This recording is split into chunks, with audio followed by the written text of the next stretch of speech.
to this edition of Black Knight News. I am Mattie Bradley. And I am Hargiss. 3 Farmington High School seniors recently took a large step towards their futures as athletes, with National Signing Day being held last week. Black Knight News reporter Madison Brown took a deeper look into the story at Farmington High School this week. Last Wednesday was National Signing Day for students who plan to play sports in college. Quinn McIntosh, Courtney Armand, and Tabitha Griffith all committed to their respective colleges or universities.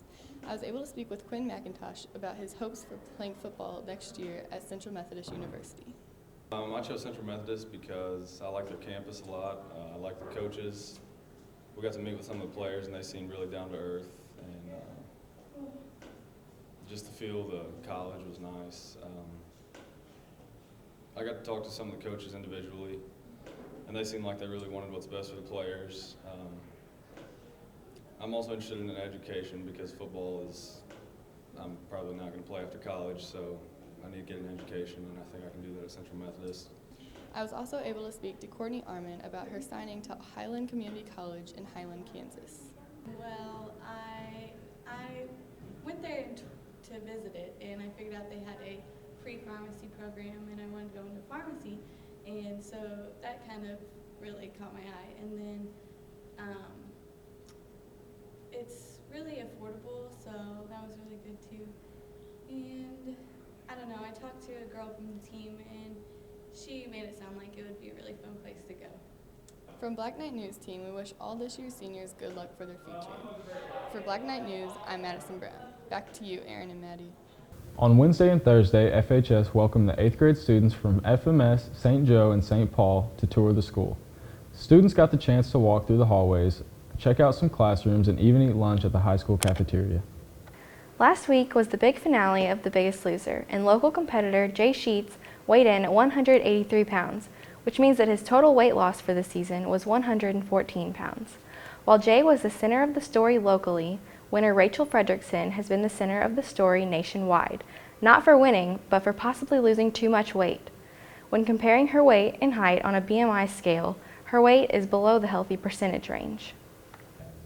With health and fitness fads rapidly developing for adults, the Farmington Civic Center has come up with a new after-school fitness program for children. The Kid Fit program is an after-school series for children ages 7 to 13.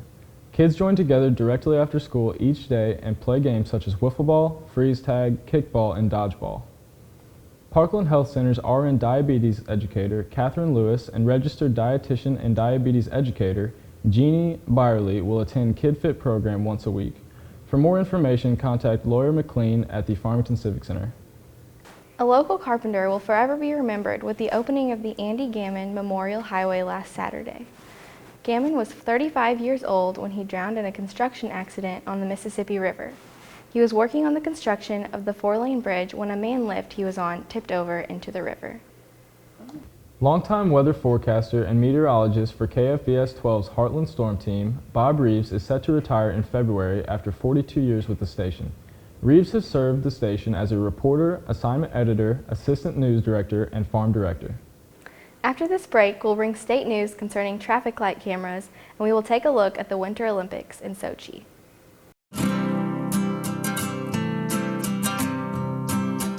Every day across America, excess food is gathered by a network of good people at local food banks, giving hope to millions of children who struggle with hunger.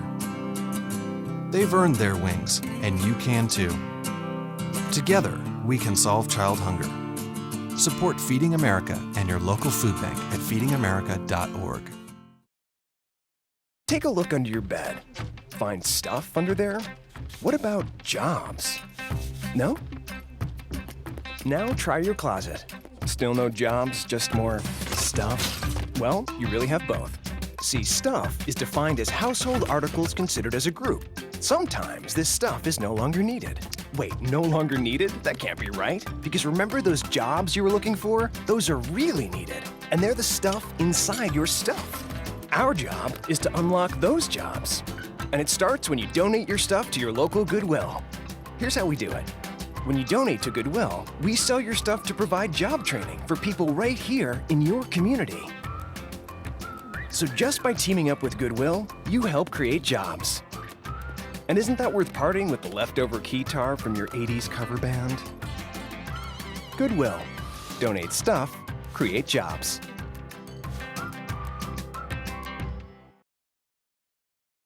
In December, the Missouri Court of Appeals Eastern District ruled that Arnold's camera law is unconstitutional and runs counter to state law.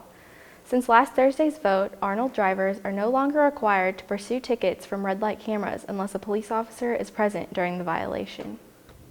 Only 2 Missourians traveled to Sochi this year for the Winter Olympics. 24-year-old Emily Scott, a track skater on the U.S. women's team, and Paul Stastny, who is a member of the men's hockey team.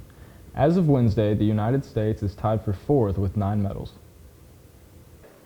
The University of Missouri School of Journalism is looking to hire a new dean. The university recently released word that its current leader, Dean Mills, has planned to retire in August after 25 years of overseeing the nation's first journalism school. The St. Louis Recreation Center, which is mainly used for basketball and other activities, has served as an emergency shelter this winter. Former Army Sergeant Hens Forland is paid $1,000 a day to transform the center from a gym into a shelter. The center has housed the homeless 36 nights this winter due to the bitter winter weather. Renovations scheduled to be completed by October 2015 on the St. Louis Arch have been delayed. The development's projected completion date has been moved to December 2016 due to more renovations being scheduled to take place. Popular mobile hit Flappy Bird has been grounded. The game's creator kept his word and pulled the game off of application stores, ending the short but incredible climb on the charts. Fans of Flappy Bird who still have the application on their phone or tablet, and gamers who have later deleted the app, may re-download the game by accessing their purchase history, but the game is no longer available to purchase otherwise. 2 new releases took the top 2 spots at the box office this weekend, with the Lego Movie grossing nearly $70 million and The Monuments Men grossing over $20 million. Despite being released 3 months ago, Disney's Frozen is still in the top 5 with a total of $368.6 million. Several movies are set to hit theaters this week, including About Last Night, RoboCop, Winter's Tale, and Endless Love. Thank you for tuning in to this edition of Black Knight News. Join us next week for more on your local, state, and national news. Have a great weekend.